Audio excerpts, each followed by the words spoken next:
Bonjour tout le monde, aujourd'hui me voici de nouveau avec Karine. Bonjour. Tu es lithothérapeute et aujourd'hui on va parler de la purification des pierres. Comment ça marche? Voilà, alors, une fois qu'on a utilisé ces pierres, le but des pierres c'est qu'elles vous donnent effectivement certaines choses ou qu'elles vous retirent certaines choses. Donc au bout d'un moment, elles sont très fatiguées. Donc il faut purifier les pierres, il existe plusieurs techniques de purification. Donc moi celle que j'utilise et ma favorite c'est tout simplement la méthode de la fumigation. D'accord.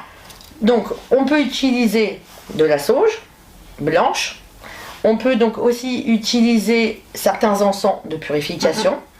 Après aussi on peut très bien passer nos pierres et nos bracelets sous un filet d'eau. Voilà. Alors moi j'aime pas trop la méthode de l'eau puisque c'est de la pierre, ça reste plus ou moins poreux. D'accord. Et qu'au bout d'un moment elles vont perdre de l'éclat. Ok. Et voir pourquoi pas même à un moment donné se casser.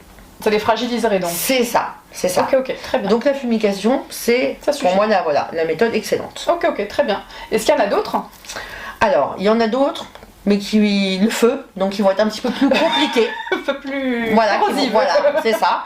Donc on peut aussi utiliser la méthode du feu. D'accord, très bien. Ok. Alors à quoi servent les autres éléments que tu as ramenés aujourd'hui? Alors les éléments que j'ai ramenés sont pour recharger les pierres. Ok, donc ça c'était pour la décharge. C'est ça. Ok. Purification, décharge. Et maintenant on va donc passer au rechargement. Le rechargement, en quoi ça consiste concrètement? Ça veut dire que la pierre, une fois qu'elle est déchargée, elle a plus suffisamment d'énergie pour pouvoir faire son taf. C'est ça, c'est ça. Donc elle a besoin d'être rechargée. Ok. Donc il existe plusieurs façons pour recharger les pierres. Donc bien sûr, la méthode la plus connue, ça va être la pleine lune. Oui.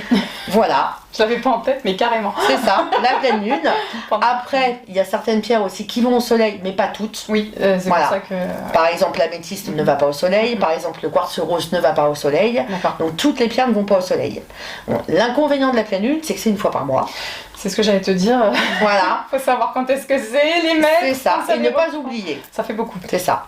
Donc le but de tous ces accessoires que j'ai donc ici, c'est pour pouvoir recharger régulièrement ces pierres et ne pas avoir à attendre la pleine lune. Très bien. Ok, donc on commence par la fleur de vie. C'est ça, on va commencer donc par la fleur de vie, donc qui représente les 5 éléments.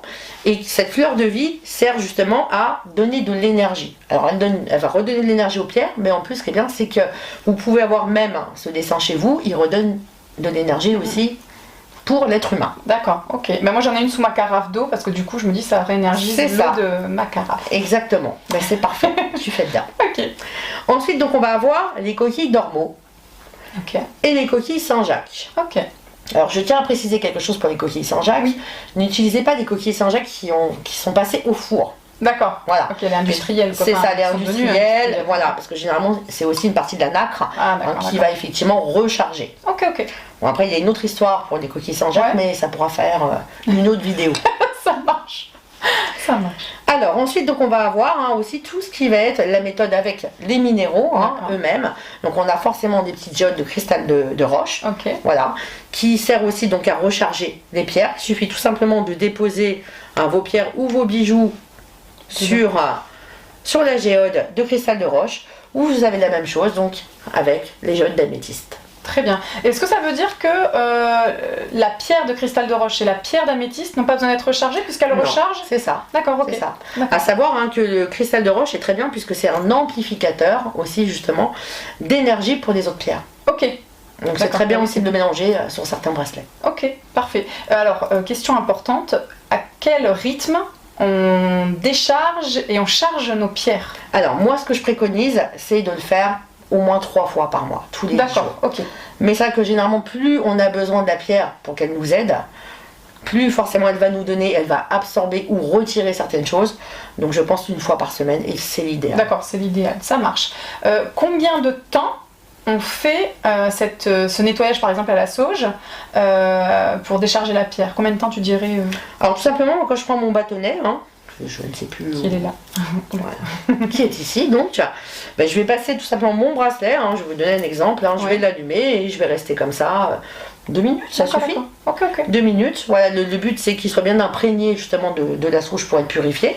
Et ensuite tout simplement pour le rechargement, il faut laisser, moi je dis une nuit, c'est très bien. D'accord. À partir de 5-6 heures minimum.